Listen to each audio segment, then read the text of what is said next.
Hello, everyone. My name is Heather Hurt with the NRW, where nerds rule the world. And I am in the weirdest spot imaginable. I'm in a hotel, so I apologize for that. But I am here with Jeremy Whitley, who has, you have written for one or two things in your past. A couple, yeah. Unstoppable Wasp, Vampirella, all that stuff. How are you today? I'm doing good. How are you? I'm okay. I'm in the middle of nowhere, Chaos. Ohio. So, um, are you in home, or are you in Durham right now? Yep, I am in Durham and in my garage, as people may be able to see behind me. Got Oh, a Sparky and Princeless back there. Bunch of my con stuff just laying around behind me. that's Getting to be that. that time of year. If y'all haven't read Princeless yet, definitely do. It's really, really fun for all ages. I loved selling that book when I was a retailer. It was one of my favorite books to sell, to be quite honest. It was just a Awesome. blast. Um, with that being said, let's talk about what's coming up. This is we're doing the PR trail right now for your upcoming anthology series hitting Kickstarter, ACES and Aros. I want to actually start on the Kickstarter side for a second. This isn't your first crowdfunding, correct? You've done it before. It's my first in a long time. Last time I did it was quite a few years ago. I think Action Lab may have done some stuff for Princeless back in the day. But that was out of my hands. I think the last time I actually ran one may have been 13, 14 years ago. Yeah. Um, So what is we're seeing more and more of these. And once again, I want to just kind of talk just for a quick second about it. We're seeing more and more of these Kickstarters from comic creatives, even ones that are very well known in the industry. Why do you think Kickstarter, all of the ones that we have, Indiegogo, why do you think those are so popular with comic creatives? I think because, comics has a pretty significant upfront cost with, printing anything and paying folks, especially with an anthology like this. We wanted to have, a bunch of different people on. We wanted to make sure everybody gets paid for their work. Um, and, that we can afford to print a nice anthology to get everybody out there. Because for a lot of folks, this is this will be their first professional work that's out there. So it's nice to have something that, they can show off and also make sure that they're getting paid like they should be for making comics.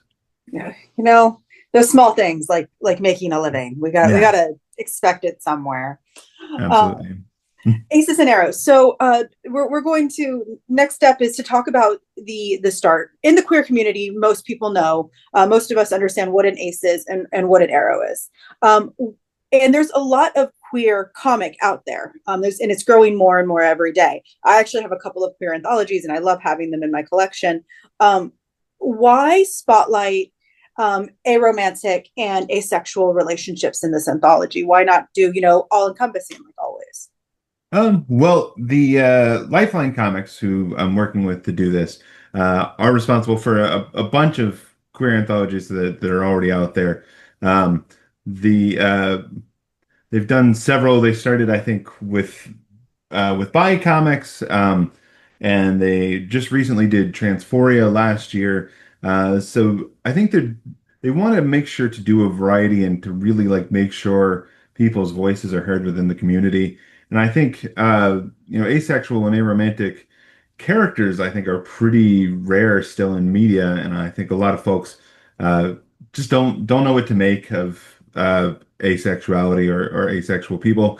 And it's nice to, have this thing that's dedicated specifically to us that spotlights sort of folks from all around the Ace and Arrow community and is able to like handle that with a little more nuance and tell different types of stories within that space. When we dedicate it just to Ace and Arrow folks. What with Aces and Arrows, it's a 100-page graphic novel. Mhm. Usually with an anthology, that can be anywhere from 3 to 12 stories. How many stories, and who's working on some of these? I believe it is, let's see, I want to say 15 stories, right around there. Um, they range between 2 and 8 pages, depending on just what the pitch was. Basically, we just had sort of an open submission process. Anybody that was interested could pitch to the story. People didn't have to necessarily be Ace or Arrow to submit to it. It just needed to deal specifically with Ace and Arrow characters and themes. But the vast majority of people who are on the book are within sort of that umbrella. So I think, there's a variety of people in here, myself, and I did a comic in it with my team that actually did the Gwenpool story with me for Marvel, um, Bailey Rosalind and Kelly Fitzpatrick on colors. And so, that was a story that to some extent was, for better or worse, revolutionary. Having a, major character within a comics world like that come out as Ace is pretty unusual. And so, that I think gave me a taste with this story of like what I wanted to see in this book, and what they, contacted me about is I wanted to get as many like folks from the community who are Ace or Arrow, Ace back in some way, to get in here and be able to tell like their stories, or the sort of stories that they wanted to see. So there's a lot of like genre stuff. Some folks here, this is their first comic they've ever done. There are a lot of people who are uh, professionals who've been at this a while, like Emily Martin, who's my co-creator on Princeless, did her own story in here. Um, and yeah, it's a wide variety of folks from all over the place and from all walks of life. With that being said, you mentioned that this was kind of an open call. One of the really cool things about anthologies is that many creatives, and I don't want to use the term smaller creatives because it's not really the correct term, but creatives that aren't as well known, or who really want to develop their craft, are often the ones that come together to make these anthology series. So why do an open call when there's already a lot of people in the industry? Yeah, I think the biggest thing was, we wanted to give people who have asexual and aromantic stories that they haven't seen and that they want to see, that they want to see themselves reflected in, a chance to submit stories to us. I mean, obviously we had, professionals, people that we were interested in working with, people that we knew from various other things that we reached out to about submitting things. But I think a lot of the most interesting and original like concepts for some of these stories came from people we didn't know, that we'd never heard of, some of whom don't even necessarily live in the United States, and we wouldn't have run into at conventions or things like that. So giving sort of this open call, I think, gives people permission to just give it a shot, right? Like it's difficult, I think, as somebody who did get into comics, self-publishing, to like get up that amount of courage and capital that it takes to like try and break into comics by making your own stuff and like going to conventions and getting out there. And I think stuff like this is a nice opportunity to give people a chance to get something professionally published without necessarily having to break the bank to do it. And, in most of the cases here, it's people who are really excited about the stories that they're telling. That's lovely. I love that. Speaking of self-published, when it comes to just a quick aside, you did start in indie. Mhm. Is it easier to kind of jump into indie, or is it easier to kind of try and get those internships with DC and Marvel to try and maneuver your way up the traditional ladder? I know people who have gone about it that way, and I think a lot of that is still dependent on a just proximity to those things in a way that, getting into indie comics isn't necessarily. People who either lived in or went to school in New York or LA, where there's publishing companies around that you can intern for, that, you may have professors that know people that work there. Um, that's still a legitimate way to get into it. It's not something that a lot of people can do, and not something a lot of people even know about at the point that they need to. Um, I think it is. I think it's increasingly easy over the past, couple decades to make something, to make comics. There's a lot more tools out there that are more readily available. Um, and if you're looking to publish online, there is definitely places that you can do that without like needing the same kind of investment that it takes to print stuff out. And it's certainly a good place, I think, to hone your skills. But I think it's still pretty difficult to break into the part of comics where you're actually making money and getting paid to do it. That's just art in a nutshell, Yeah. right? I was speaking to a director very recently, and we were talking about Shakespeare, and he's like, most artists and theater kids have that $1 on their wall because it's the only dollar they've truly ever made. Yeah, I've been in comics almost 15 years at this point, and I have had a lot of friends sort of come and go who, were in it before me or were coming in at the same time as me. That even if you're very good at it, it's still difficult to like continually make the kind of money you need just to stay afloat. Especially if you don't have any sort of support system as far as, family, other people working in your household. Because comics, I know of very few full-time comics jobs.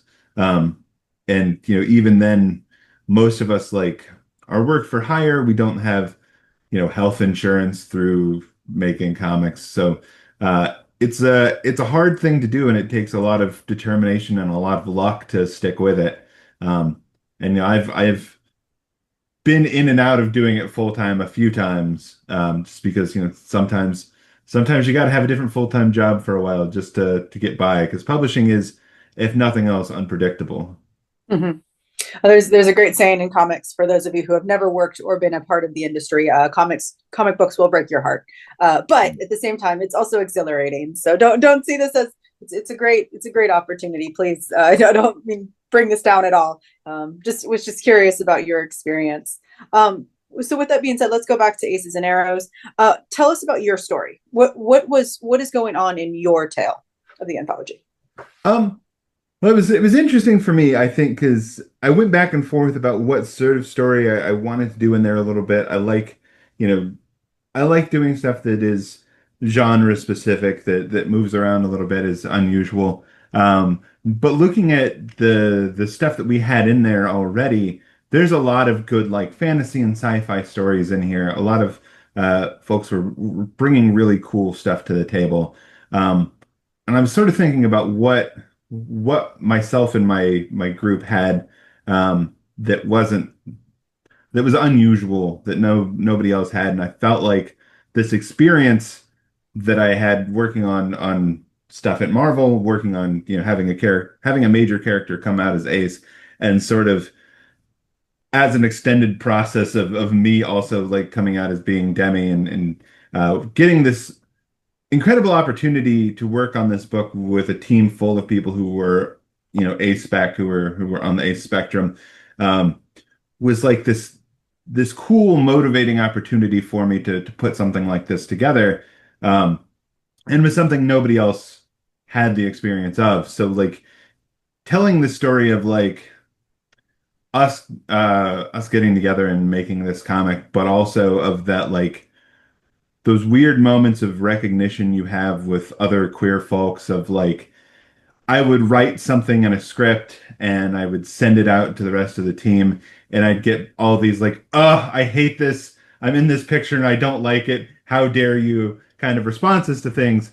And I was like, that is not something that I personally have experience getting from, other collaborators. So like that was such a cool moment that I was like, I think what I want to do is just write a story that is sort of an introduction to this anthology, can sort of clear up what this terminology means, the umbrella stuff, Ace and Arrow stuff, without like it being just a block of text that people have to read to get into it at the beginning.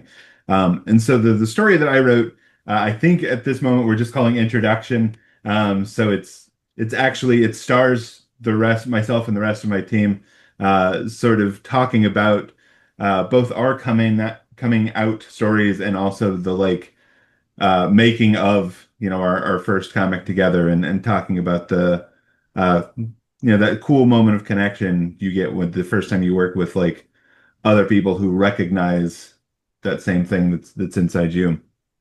That's so funny. So for the viewers out there, we like a NRW, we got a couple of just sample pages that will be available on the Kickstarter when it does go live on May 27th.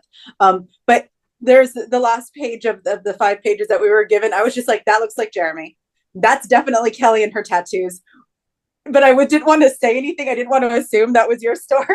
Oh yeah, it's me, Bailey, and Kelly. Bailey drew us all, so it's now if anybody who follows me on Blue Sky or Kelly for that matter, we both have our avatars from that as our avatars on Blue Sky now. Yeah, and it was so fun because I'm not the sort of person who writes myself into a lot of stories, and also a lot of my stories tend to be about female characters, about especially like, queer people and people of color and stuff like that. So like I don't write characters that look like me very often. For better or worse, there are a lot of people who do write characters that look like me. So like getting to sort of write myself into the story and sort of get this over the top version of the three of us to go in here was a lot of fun. And then getting him back and being like, ah, it does look like me. That's so much fun. We'll have it. We'll do the video magic and post that picture up in the video for y'all. So if you haven't already seen it yet, it'll be up here shortly. With that being said, I didn't want to touch base too much. You have written a lot of female characters, a lot of queer female characters, but you have what I didn't. You've been asked that question before. It's why would a man write women? Yeah. But I didn't want to dive too much into that. So with that being said, what about this book is super special? It's because you are writing about a male presenting character in yourself. And I don't want to I don't want to be like you are tail, but Yeah. I'm male.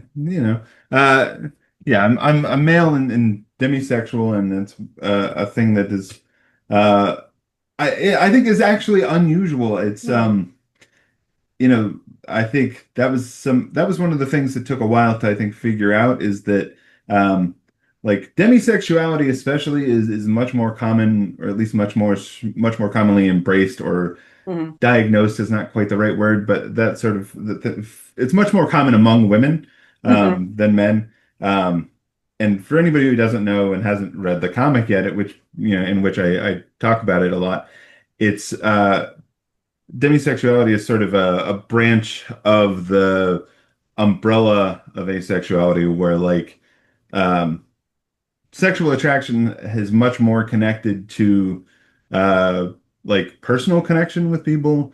I don't necessarily see people on the street and we're like, wow, I want to get with that person. It's much more of like um I don't it feels like when I'm describing it, I'm just describing like romance novels, but like, that it's much more of like a personal connection thing, at which point like that person, may or may not be of interest to me, but much more specifically, like one of the things I talked about in the comic is like I don't get the idea of finding horrible people attractive. Like, doesn't make sense to me. That makes absolute sense. What I meant to say, I apologize. I didn't mean to say that you are male. You do identify as male, of course. But what I meant to say is, what was the difference between writing, even though you're writing yourself? What was the difference as someone who's written a lot of women, writing a male character as your lead? What's different for you? Um, that's interesting because I'm working on this, and then I'm working on another prose book that I'm hoping will be out at some point, which does have a male lead, which is unusual for me. Um, and it's I don't know, it's I try to write characters in ways that like I haven't seen them written. And I think my guys tend to be um a little more open about their own weirdness, a little bit more queer coded than I think a lot of like guys in comic stuff tend to be. I think I remember very distinctly after coming off my first run on Unstoppable Wasp, I got a job working with the same editor, with Alana Smith, who was also my editor on the Gwenpool stuff, working on a Hulk versus Thor story. And we're like, yeah, it's going to be like 5 issues of Hulk versus Thor, and we got to figure out what the plot is. And it was about the time that pairing was very popular because of the movies. And I was like, Alana, I have to write a comic where two big guys punch each other. Like, I don't have experience with that. At that point, I'd been writing comics for like 8 years, and I was like, I don't know if I know how to do that. Um, and even then, like, I ended up writing them both as very, like, I don't know, very sensitive, emotional versions of Thor and the Hulk. I do remember that run. That was a fun story. There were a lot of puns in that one. Yeah, we got to. It's fun to get to like. I love Moonstone as a bad guy, and like to throw Moonstone in there. And I was like, if these two have any real weakness, it's their brains. Like they have psychological and emotional issues, both of them, and like getting to have Moonstone just sort of be able to like pick them apart um, was a fun bit for me. Oh, that's wonderful. Real quick, my second to last question would be about what you were talking. Oh my gosh, and I just completely blanked on the question. Why? It's been one of those days. I'm so sorry. The coffee is right here, everyone. This is what happens. um, oh my gosh, I had a great question about demisexuality, asexuality. This is kind of a quick one. One of the great things about this book, a lot of people, I'm bisexual, that crossing that pansexual, the way I put it is the difference between bi and pan is that when the aliens come to Earth, the pans are going to be the first one to go after them. Bis will be second. But so people know lesbians, they know gays, they know bisexuals, they know pansexuals. But the thing is, you made the point that demisexuality is kind of something you just know. It's something that's kind of in you. And that's one of the things I have several friends that are gray ace, that are ace. What is it's when it comes down to it, what's the true differences between asexual aromantics and the rest of the queer community? Is it really just truly kind of the feelings? Um, I think, yeah, to some extent, I think it is about feelings. I think um, asexuality is, I think, in its own way, a really like broad umbrella, very broad term for a lot of people who like have that. A lot of us, I think, grow up. I mean, especially, to this point. I mean, I'm 40. Uh, when I rem okay, roundabout way of answering this. I was watching a thing recently where they were talking about the movie Chasing Amy, the Kevin Smith movie, and I was watching them this, discussion at the time of like how ridiculous this is that this lesbian woman would be interested in a man. Mhm. And I was like, oh, like in the 90s, we just didn't know how to say bisexual. Like we just didn't understand the concept that somebody might have a fluid sexuality or they might be bisexual or anything. And I think that is something that we've gotten a lot more has gotten a lot more recognition in the last, 5 to 10 years. People understand better. And I think like, you know, we had to sort of acknowledge that like that is it's more of like a dimmer switch than an on-off switch, right? Like, Mhm. it has a range. And I think asexuality, I think, has a much like wider range that people don't necessarily understand. I even remember myself thinking like the first time I met people who were ace, I remember making the joke at some point that like I would get so much more done if I was like not worried about sex. But that like it's not 100% people who are just not at all interested in sex. Like it's not all sex repulsed people. There are sex repulsed asexual people. There are gray ace people, which could be not interested in sex one day and in one day, or with the right person, like have that connection that it's like, oh yeah, that is something I'm interested in now. Or, with demisexuality, I think for a lot of my life, I was just sort of under the impression that like that's what most people experience. Um, and then at one point of all things, I was doing research for Raven the Pirate Princess and um, was looking up demisexuality and trying to understand that for, a character at that point. And I was just like, I mean, that's just what everybody feels, right? Like, and then coming to the understanding that no, that isn't actually what other people are experiencing. That's what I'm experiencing, and that's different. Um, was a wild thing, and I think people are have a harder time with um asexuality for a lot of the same reasons that people had a harder time getting a grip on bisexuality, is that it's not necessarily one thing or the other. I think people are much more conditioned to see things in binaries, and asexuality is its own sort of like separate spectrum. Um, so that, they, when people have to consult a second chart, they're very confused. Um, it's like, no, it's not anywhere on here. People might be anywhere on this spectrum and still be asexual.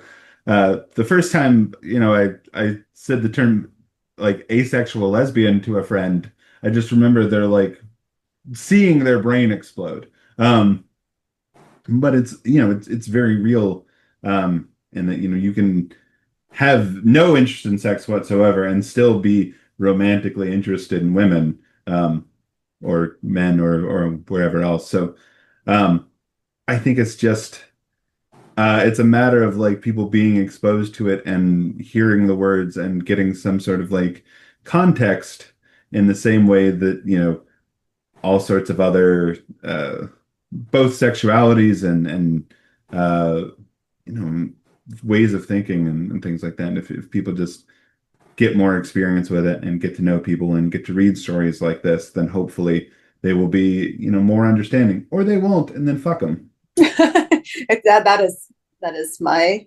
There have been many times where I've said it's if you, especially with film, if you talk about nothing but sex, gender, and race, you're a bigot, not a critic. So it's one of those where, as I actually had a friend explain to me, as someone, I am in the community, but still, there's terms and lingo across the community that not all of us know. And we have to dive in. And a friend of mine was explaining to me what an ace bisexual was. And I was just like, no, but I get it now. And I was just like, okay, you know what? That's fair. Because we can mix and move. The great thing about the rainbow community is that we are a large spectrum, and we get to do, and we can be who we want to be. And I think that's the greatest part about being part of the LGBTQIA plus community. Absolutely. What my final question, of course, we're going to dive back into the anthology. For those who weren't able to make the cut, for this anthology, there's always opportunities for more, or for those who would like to potentially try for something like this in the future. What is that one piece of advice that you would give them going forward, whether about a Kickstarter or just self-publishing?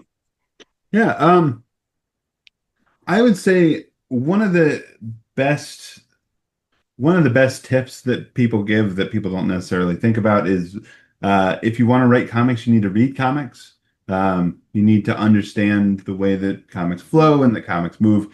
You need to, if you can, read scripts. Like, comics are weird in that unlike screenwriting, there's not one standardized format. But there is formatting. So, if you just I think the quickest way to lose out on an opportunity like this is to just turn in something that's not finished, that is not formatted in a way that's understandable as a comic. I think in a lot of cases, those are the ones that, when somebody gets a whole pile of submissions, they look at the ones that it's like, well, this person doesn't seem like they're serious about it. And if you're in a situation where you're going to have to rule out a large quantity of people, I think looking at the people who took the time to figure out how to do it right and to put in the effort is a very quick way to determine both who cares and who you're going to be able to depend on to get everything finished in a timely fashion. Um, because that's the hardest part about working on an anthology as an editor, is you have to juggle a whole bunch of people doing a whole bunch of different projects, and make sure everybody's doing everything. Um, but yeah, I think, reading the stuff that you want to do, looking at how stuff is set up, and then like taking it seriously. I think, a lot of folks who haven't been in an anthology think, oh, well, I'm not going to make it anyway. I won't submit, or I won't really try. But I think really trying and like putting in a little effort. There are plenty of people uh, in this that like haven't done anything before, and there are several. I mean, we are editors. We went through these and said, all right, this is good. We see something in this one, so we're gonna, sit down with this person and help them make it a really good comic. Whereas, there are some that you look at and you're like, oh, it doesn't look like this person put a lot of effort into it, so let's put that one aside and go with this one. Awesome. Great advice. And for those of you who want to know, well, what books should I read? What should I do? Go hit up your local comic book shop, talk to the people who work there. There is no one more knowledgeable about comics than comic book retailers, and they will guide you to where to go, who to read, and where you should start. And if you ever want to ask about a script, just talk to the creatives. One of the really, really, really cool things about the comic industry, we have people that have written for video games, for films, for television, and they are the most open and honest people and are willing to connect with you. So we'll start with you. Jeremy, tell people where they can find you. You can find me on my website, jeremywhitley.com, or more easily probably on Blue Sky. I'm just at Jeremy Whitley on there. I'm at Jeremy Whitley on Tumblr, if you're still on Tumblr. I am also still there. So yeah, hit me up. I'm always happy to give advice and pointers. Awesome. If you have any questions, please feel free to put them in the comments below. We can definitely direct to Jeremy and his team for the Kickstarter. We will also have the link to the Kickstarter, which once again goes live. Sorry, I know English. It's fine. Goes live on May 27th. I'm not the writer. He's the writer. It goes live on May 27th. Please like, subscribe, share, all of those things, and we will talk to y'all soon.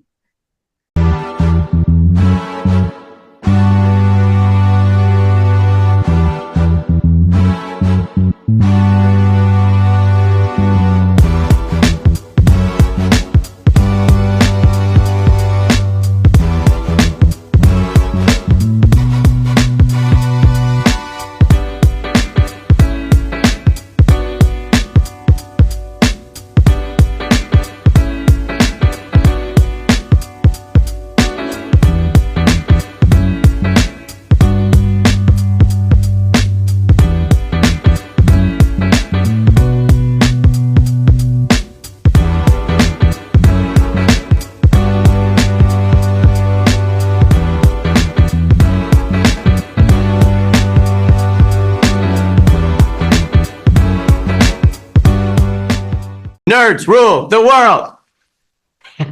Pleasure chatting with you. Love to all my nerds who rule the world. Yeah. Nerds rule the world. Yes, we do. Thanks. Nerds rule the world. Thank you. I love the nerds ruling the world, so more power to you. Patrick, what up, man? And yes, they do. Nerds rule the world, kid. Yes, sir. Thank you.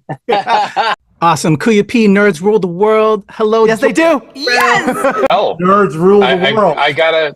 It's in the title of your show, like nerds rule the world. Like I want more black weirdos on screen, and I don't feel like we ever get to see that very much. Thank you so much. Nerds do rule the world. Yes. Thank you. Thank you, nerds rule. Love it. Hello, Sarah. Hello, Julian. Yes, Rock on. I love it. Thank you so much. It's good to see you. I love Nerds Rule the World. But yeah, there's a heavy nerd component, man. Yeah. And at the end of the day, if you ask me, nerds rule the world. So absolutely. And you're right. Nerds do rule the world. We're just the best. Yes. Thank you, ladies. Nerds so much. Thank you. Yes. Thank you, guys. Bye. It's your boy Kuya P. Nerds rule the world. Thank you so much, guys. I appreciate you. They rule the world, all right. Yes. Take care, Tony. Thank you, guys.